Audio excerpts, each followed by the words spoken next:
हाय मैत्रिणींनो, आज मूग डाळच्या भज्या केलेल्या आहेत। मूग डाळ रात्री भिजवून घेतली। एक मिरची, कोथिंबीर आणि लसूण घातले। मुलांसाठी बनवते म्हणून मिरची फक्त एकच घातली त्याच्यामध्ये आणि ते मिक्सरला बारीक करून घेतले। थोडेसे जिरे घातले त्यामध्ये।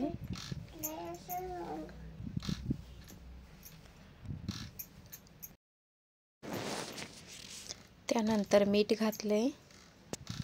पहिले मिरच्या तळून घ्यायच्या म्हणजे तो भज्यांना थोडीशी चव छान येत असते।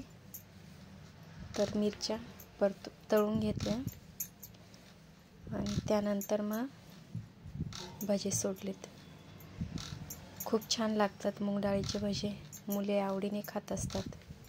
आणि शनिवारचा दिवस असल्यामुळं आम्ही खिचडी आणि मूग डाळीचे भजे याचा चांगला बेत ठेवलेला होता, कारण की मुलं आवडीने खात असतात हे।